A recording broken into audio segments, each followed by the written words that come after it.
Hi everyone, with back-to-back snowstorms hitting Toronto, it's important to stay prepared and put safety first.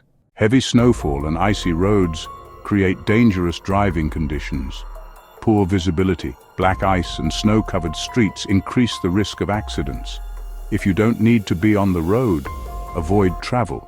Your safety isn't worth the risk. If you must drive, clear all snow off your car, including the roof. Snow blowing off vehicles reduces visibility for drivers behind you, creating a serious hazard. Taking a few extra minutes to clear your car can prevent accidents. Stock up on essentials, charge your devices, and check weather updates before heading out. Please stay safe and considerate. Let's look out for each other on the roads.